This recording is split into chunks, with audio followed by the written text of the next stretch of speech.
Welcome to another episode of Unlocked. Today, I have a brilliant, awesome, fun, energetic, and inspirational guest on the show. His name is Justin Ponder, and he is the CIO of Uplifting Impact. And Uplifting Impact is a D&I firm that provides consulting, training, coaching in the D&I space.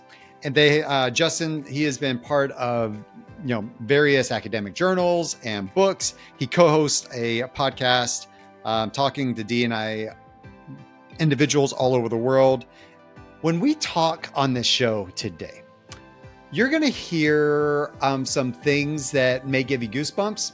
They did for me, which was pretty cool. And that doesn't happen all the time. You're going to hear the passion in Justin's voice and the things he says and the way he says them that really help us resonate. We're going to talk about paint color. Okay, you ready? We're going to talk about paint color. And we're going to talk about what the color blue and what the color yellow have to do with each other. So stay tuned for that. That's a little teaser. It's gonna reshape a little bit of maybe how you think about things in a simplified form. We're going to talk about inclusion mostly in this call, but we're going to kind of start out with unpacking the different stigmas around D&I. And the reason we keep talking about this is because it's so relevant and it's so important. And what we're doing right now as individuals, as cultures, as businesses, everything that we're doing needs to be surrounded around this idea of DE&I. And yes, the belonging, yes, the accessibility, yes, the justice that he talks about in the show. We all need to include those as well. So let's get on with the interview. I hope you love this as much as I did.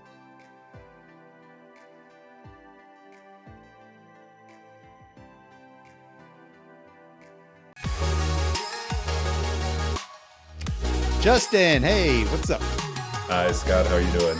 I am great. Man, you have got a great smile, decorated by a beautiful beard. I mean, if people are watching the video, they know what I'm talking about. So thank you very much. I'm liking the shirt and I'm liking the Minnesota behind you. I'm in Wisconsin, so Midwest. Yeah, there you go. There you go. We lived in Illinois for a little while. And as a graphic designer and managing a design firm, I got a bunch of free posters because paper companies always wanted us to use their paper. So they'd send us cool stuff printed on their paper. And I just get to hang it as wall art now. Yes, it's very cool. Very nice.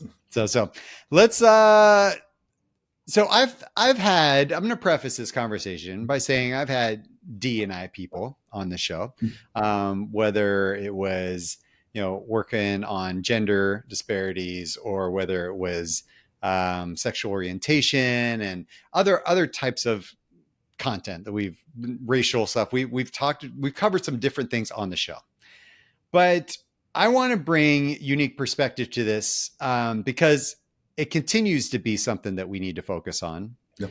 And it continues to be something that is discussed in the workplace and in the world in general. So I want yet another voice on the show because it's been a little while and I don't want us to ever forget how important it is. Thank you. What's your spin? What is your unique angle to D&I? Well, my background coming to it, I was a professor who taught in this area across 2 decades. So I bring kind of the academic background. And in my academic studies, I understood the importance for history, psychology, sociology, cultural theory. But then I also understand in the workplace that oftentimes people are like, hey, if I've got a 90-minute training, I don't know if I'm necessarily here for a history class. I want to know how can this help me do my everyday work better? And so what's been interesting and perhaps the most educational part of my DEI journey is finding the pinch points. I came into the work assuming it was going to be the broad philosophical disagreement about what DEI is or what it isn't. But at the end of the day, I find lots of people, they're much more concerned about everyday small level issues. The number one thing I find people resistant about is this sounds hard, this sounds confusing. This sounds like a threat, not necessarily on some broader existential level, but it seems like a threat to my sense of myself as a worker.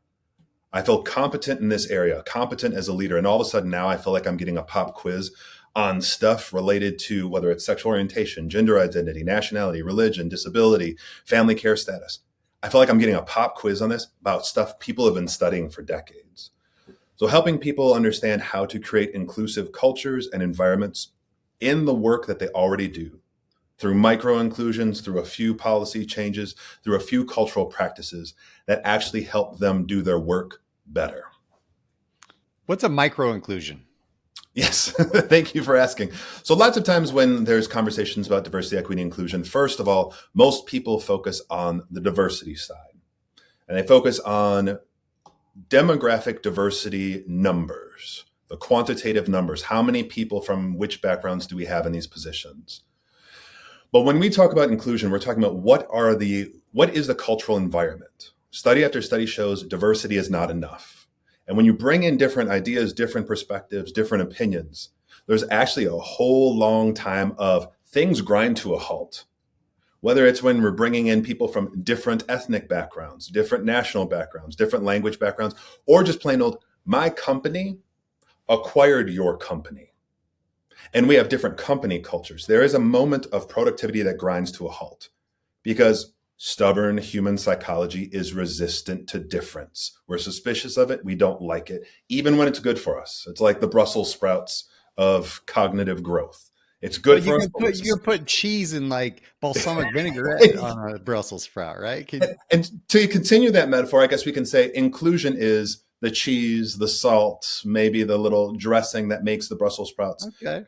more palatable, because there is the guardrails, the little things that we do to invite different opinions. Because there's nothing in human psychology that says, hey, you're one of the few people from your group, or you have an unpopular opinion. You should speak that unpopular opinion. We don't want to. But if we have little guardrails like anonymous contributions, or we make anonymous polls, or we have committees and groups that bring forth these ideas, that help nudge us forward. And when we talk about micro inclusions, it's the everyday little things that we can do. It's in the meeting, if I'm leading the meeting, simply saying, all right, before we start having an open conversation about this, we're going to take 3 minutes and I'd like you all to free write nonstop answering this question on your own. Then after that, let's have a small group and let's all talk about it and slowly build up the ideas. And it creates an opportunity for people who would be shy or are neurodiverse or have been socialized. They're from groups who've been socialized. Oh, do not speak the truth in public, especially when it's unpopular. It creates little things that nudge people to share how brilliant they actually are. I love that idea. That's Yes. good. That's really good. I think that when we talk about when I talk about leadership, intentional leadership, it's I always tell people it's the millions of micro moments that are going to build your influence and ultimately build your brand over time. It's usually not the grandiose mega moments. It's really those micro moments that are going to happen. So I love that perspective, and how we implement those in our workplace and in our lives is going to show the kind of leader or the kind of person we are. Absolutely. And one of the things, like, people get really intimidated. DEI, oh, this is this huge thing I have to completely overhaul. One thing that people can start is to learn how to ask questions, especially if you are a leader. The number one trip up we see where people are like, what can I do today that's an actionable next step that it costs me nothing in time, energy, or money? Learn how to ask questions properly. Here's some of the characteristics of bad questions that we see leaders do all the time. We should paint the break room blue, right? And they think they've asked a question, but they have a question tag on the end. It's a statement, right? And we think it's a question. We lead the witness, we put our thumb on the scale, or we even let our opinion be known first. And again, bandwagon bias is this pernicious thing that hijacks the human cognitive function, where we don't want to tell the truth. We do not even want to understand our own perspective on things. We are looking for the safest answer to give. So when our leaders come to us and say, we should paint the break room blue, right? We are 99% of the time going to say yes, as opposed to a micro behavior that a true leader would have with asking questions is, what color should we paint the breakout or the break rooms? Starting with what why, how, making sure there are questions that are open and open for debate, asking clarifying questions that show, hey, I really care what you have to say, rather than I want you to reaffirm the assumptions I already have. So those are some of those micro behaviors that leaders can do to be more inclusive and better leaders. Bandwagon bias. Yes. That's good. I like Oh, that yeah. one too. You're dropping little gold nuggets on me today. This is awesome. Justin, all right. So let's go into this next idea of inclusion. Okay. So we're hitting on the I of D and I. Okay. Let me ask you about this is a personal thing I'm curious about. Okay. So we've heard D and I. That's kind of the foundational like acronym. Okay. We've heard of, but some people are now adding in the belonging, and some people are adding in the accessibility aspect of that. Um, do you feel like that fits into the D&I scope? Or are you covering those types of things as well within your trainings? Like, address that for me. Absolutely. So thank you for raising that point, Scott. There's many different acronyms that people use. Perhaps the most popular is DEI, diversity, equity, inclusion.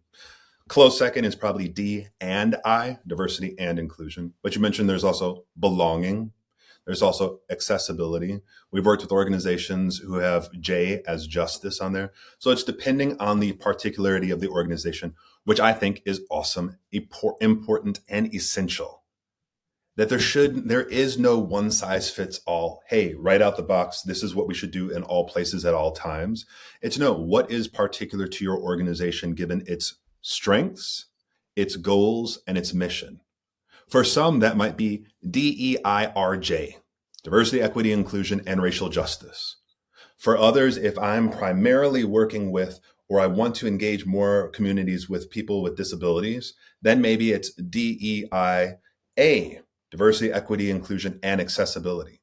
So these acronyms should be different according to different organizations, according to their goals and their mission and their core authentic identity. We run into problems when we want to think, let's streamline this, it's one size fits all. And that's where people end up running into things that are inauthentic and detract from who they already authentically are.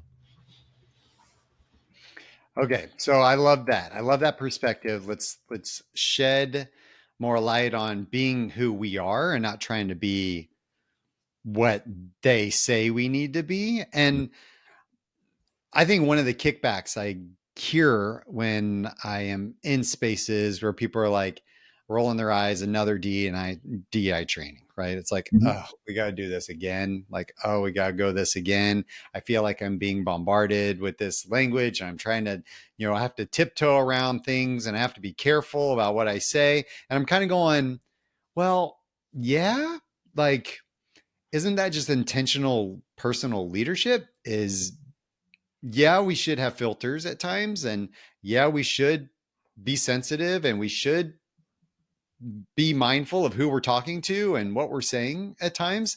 Um, some people are just like, well, I just want to just say whatever I want to say. Like, why shouldn't I just be able to be me? Why can't I just be me? Why are you telling me I have to be somebody else just because I'm talking to somebody else? What would Mhm. you say to that? I'd say we already do it all the time.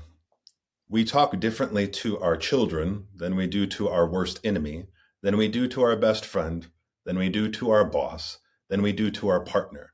We are always filtering what we say. And when people express, I hear you saying like maybe cautiousness around language. Why do I have to tiptoe? It's really, I understand and I hear a certain amount of genuine fear from people who've never had to do it before, who are probably from very homogeneous backgrounds where everyone looks like me. Everyone walks like me, talks like me, thinks like me, and stinks like me. So, of course, we have a smaller pool of how we talk, the words that are acceptable, the jokes that everyone gets. We all talk the same. But now, in a changing world, oh my goodness, how do I talk when there's different groups of people around the world? And that is very new and frustrating for some people who've grown up with the luxury of not having to consider that before. Me, I am a person of color. I spend 99% of my professional life in rooms where I'm the only one or one of the few. I am always code switching. I am always image managing. I am always aware, not just of what I am doing, but how am I being perceived, how what I would say in my Black communities would be different than what I say in a predominantly white community. I'm always aware of that. And that is just plain old intercultural competence. That is not thought policing. That is not prohibiting people from being their best selves. That is intercultural competence. That is compassion. That is empathy. That is manners. That is respect. That is basic human decency. And it is an essential professional skill for anyone who wants to be in any profession that wants to grow.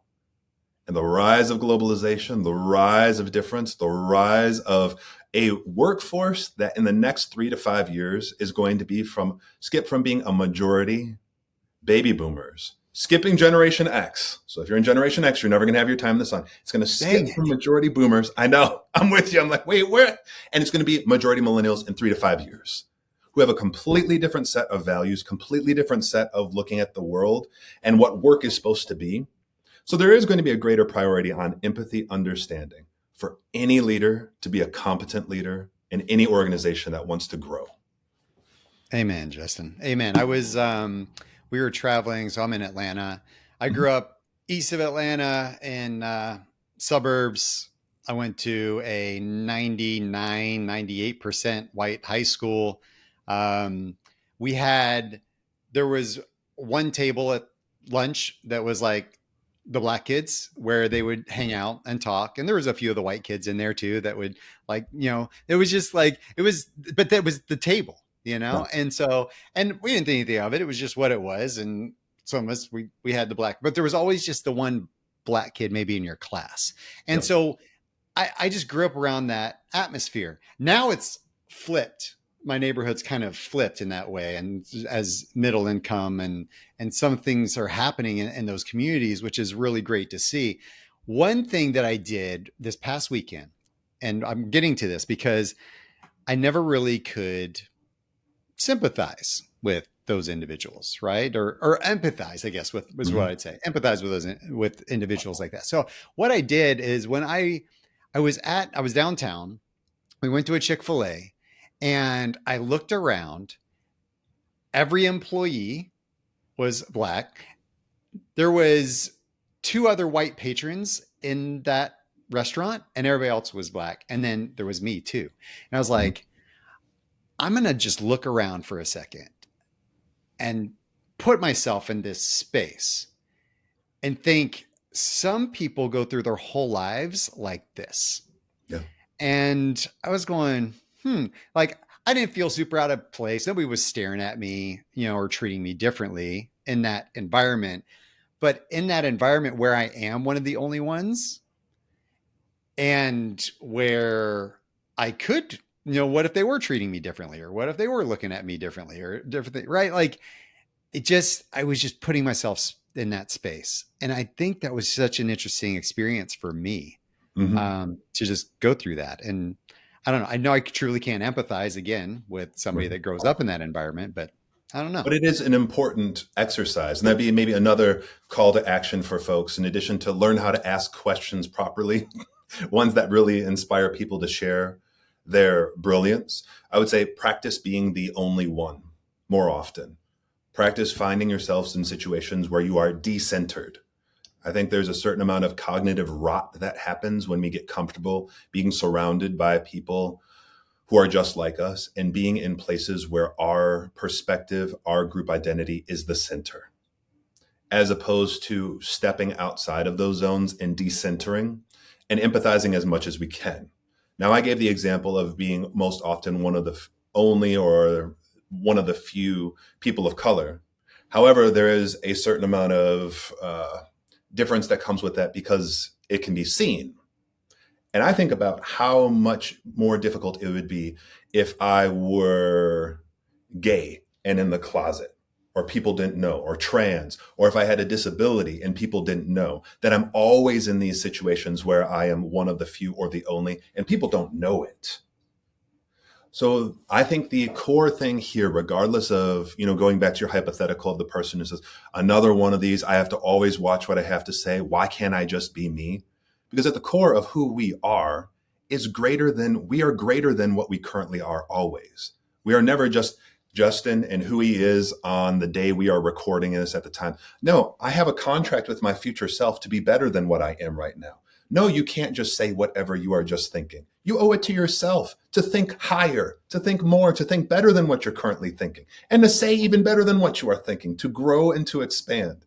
And the core value that I think diversity, equity, and inclusion has to offer people from all backgrounds is grow, focus less on what you already are, your sense of being, and constantly work on becoming more, understanding more, empathizing more, so that you can grow and be a better human.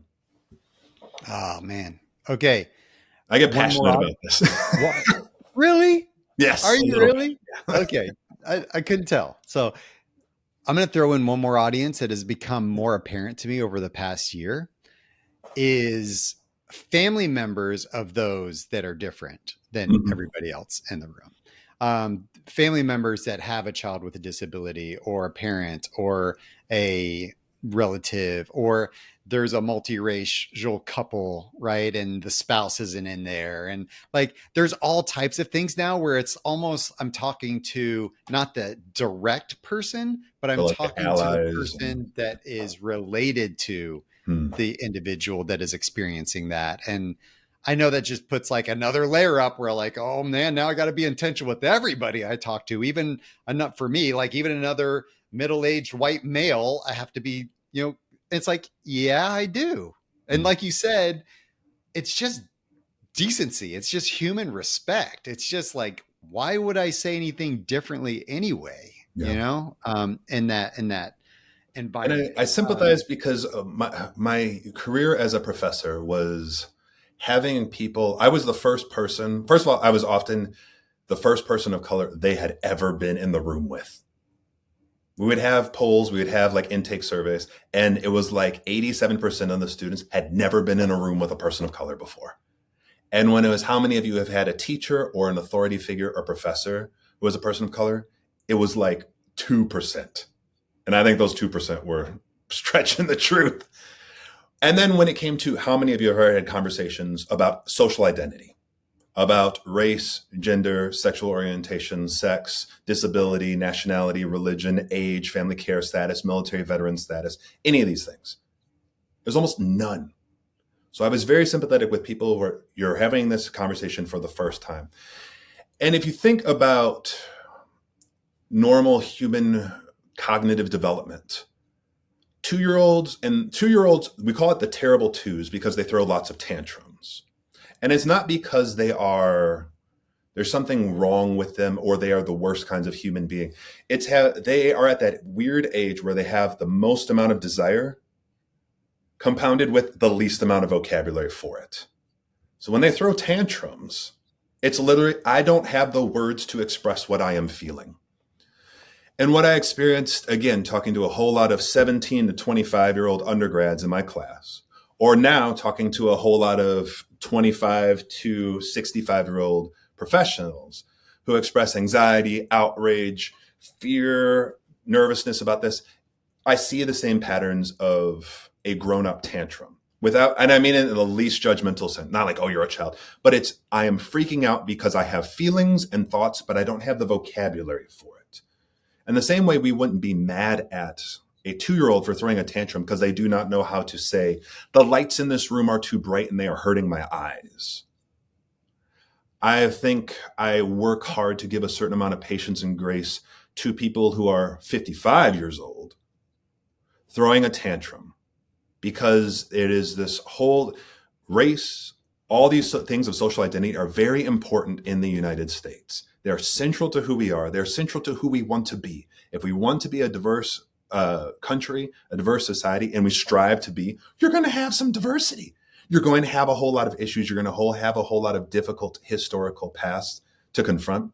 So people have had a whole time like, this is important to me, but I'm not talking about it. And everything from, I'm a child in the grocery cart and I say, hey, mommy, look, there's a black man. And the mom says, shh, that's rude. To, hey, I'm sitting in history class in 10th grade. And I say, this is really interesting. Can we learn more about the women's suffrage movement? And the teacher says, yeah, I know. But unfortunately, we have to move on to being in workplaces and saying, yeah, there's a really important thing related to social identity that's going on and everyone's thinking about it. But my leader says, yeah, let's not talk about that. These are all these points where we are told, do not talk about this. Do not develop a vocabulary for this. And then when we're 55 years old and we're in the DEI training, we're supposed to be talking about this thing that we've had 55 years of being socialized. Don't talk about, don't look at, ignore it. It doesn't exist.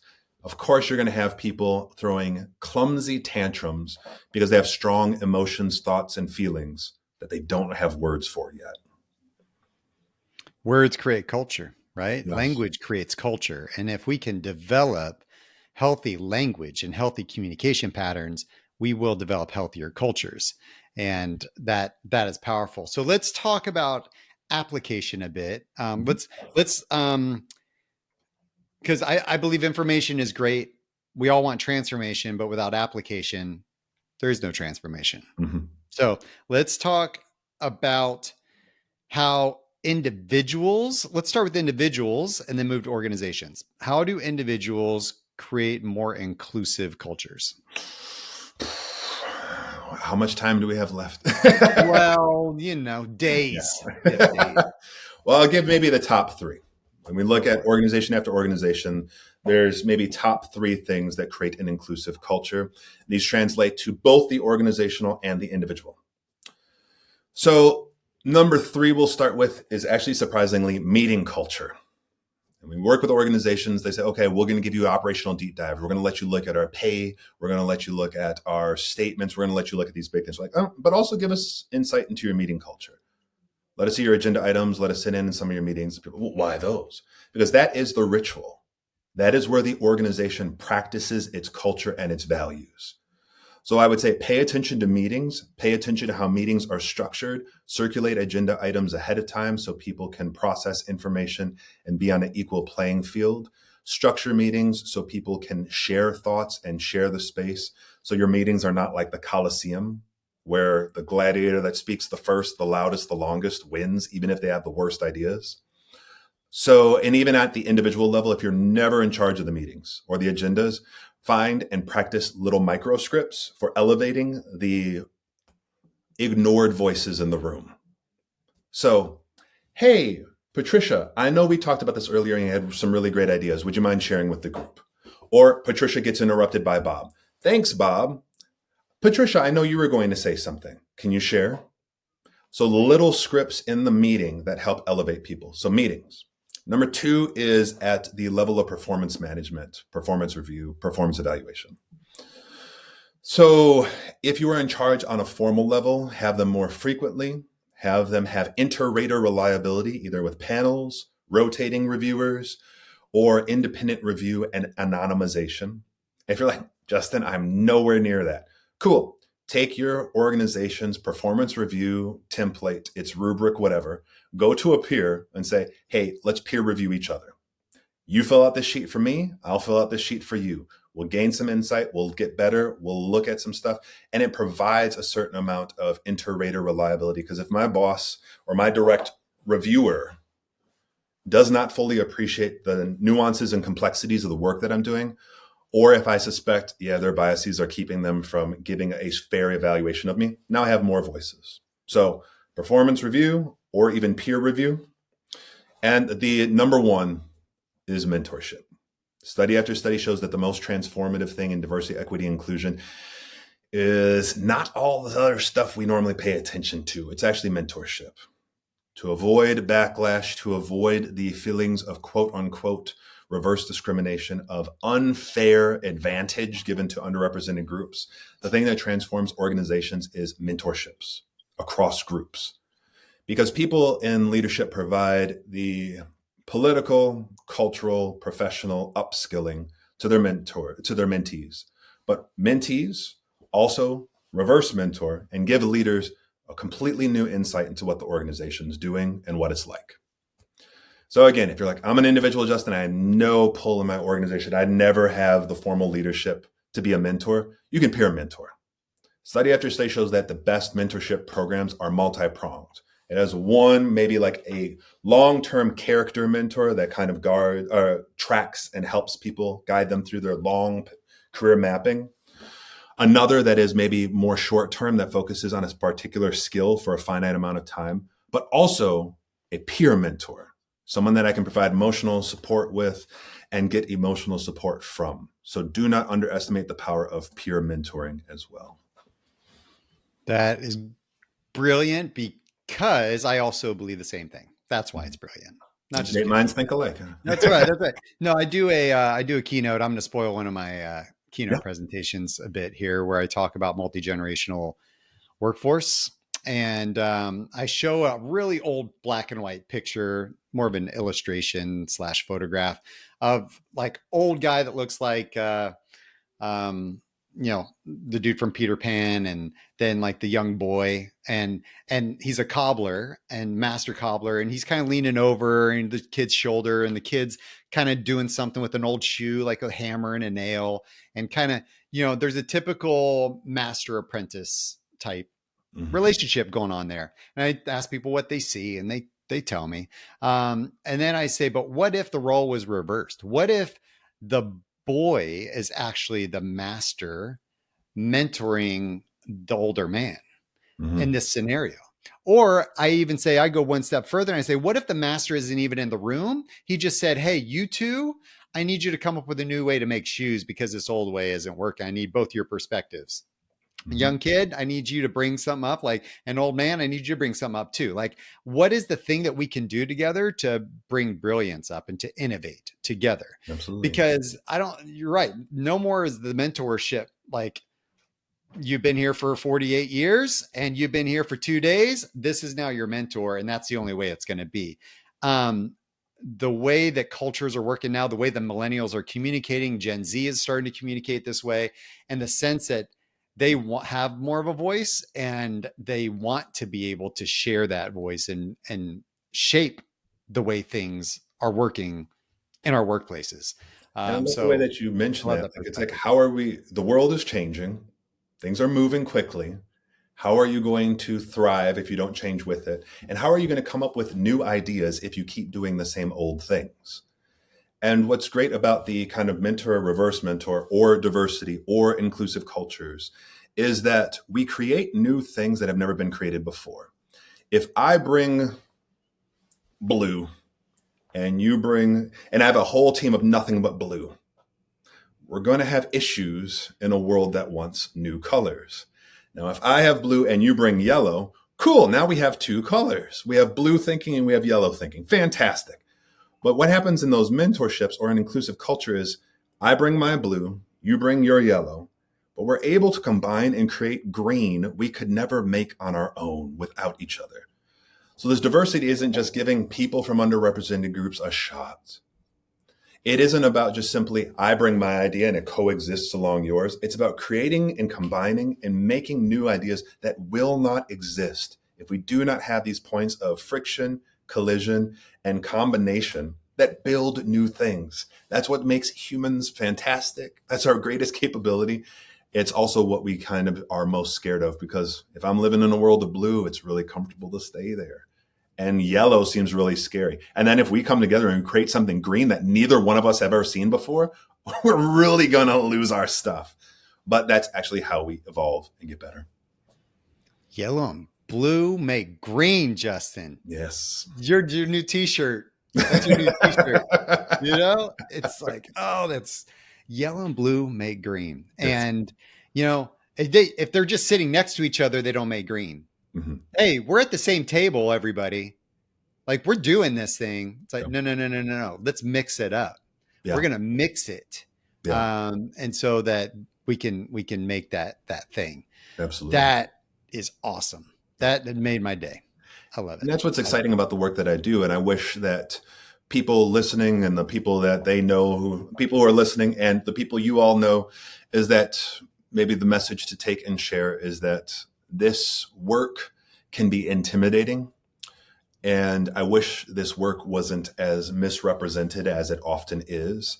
It is intimidating, it is new, it requires bravery and courage, but it is also very exciting. Like, to see people overcome those fears and those anxieties, step beyond who they are into who they can become by combining and embracing difference and fostering difference and celebrating it, as opposed to ignoring it or wanting to do away with it. That's how we grow. And it's fantastic to see this as the great potential for people to be able to human better than they already are.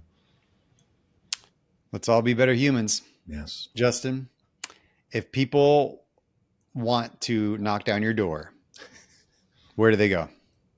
So a few ways. First, I would say check me out on LinkedIn, Justin Ponder. You can also go to our website. I work with a diversity, equity, and inclusion firm called Uplifting Impact. So you can check out Uplifting Impact. You can also check us out at the Uplifting Impact podcast, where we have conversations with DEI leaders across the entire world in different areas, all brainstorming about how to create more inclusive cultures. And also you can check out a lot of our ideas represented in our book by our chief change agent, Deanna Singh, called Actions Speak Louder, a step-by-step guide to becoming an inclusive workplace. Justin, slow down on change of the world, man. We need to spread the change a little bit. So you're doing it all yourself. We need some more people. And so, well, thank you for your help, Scott. And thank you to all of you listening for your participation too. Did you feel it? Did you feel the passion? I hope you did, because I did. And there's moments and times when we need an evolution, and there's moments in time when we need a revolution.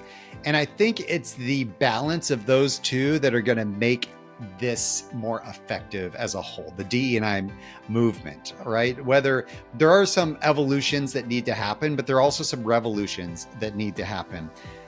I love that we need to, the question asking thing. I always am encouraging the people I'm coaching to really ask questions, move from critique to curiosity. How do we go from they're doing this to me, they need to stop this, or this person is this way, or they did this to me, or they said it this way, to being curious about, hey, how can I bring this person in? Hey, how do I involve you more? Hey, how do I get the perspective?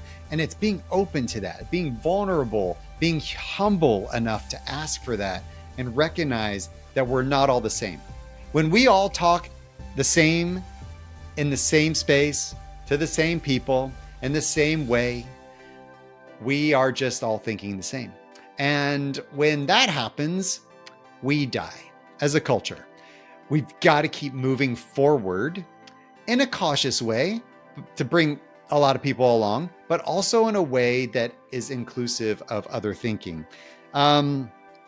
I love his tips. Meeting culture. How do we exercise what we're doing inside of our meetings? That's where we meet the most with each other. Let's practice those things. Reviews, and we're doing those reviews. How do we do peer reviews? How do we mentor up? How do we mentor down? And then mentorship. Really, that idea is, again, going back into reviews. What if we combine the idea of, what if we did reviews for our leaders as well? What if our leaders were open enough to that feedback to engage in that way? Anyway, I think that this whole idea needs to be explored more. I love the implementation of the things that they are doing at his firm, and I want to make sure that we pay attention to these things as we move forward. If y'all want to find out more about me, you can go to skotwaldron.com. You can look for me on YouTube. Please like, subscribe, comment. If you're there already, then please do that. You can find me on all the podcast platforms, wherever you listen to that. And I would love to just mingle with you somehow, somewhere, in some way. Thank you for being here on another episode of Unlocked. I'll see you next time.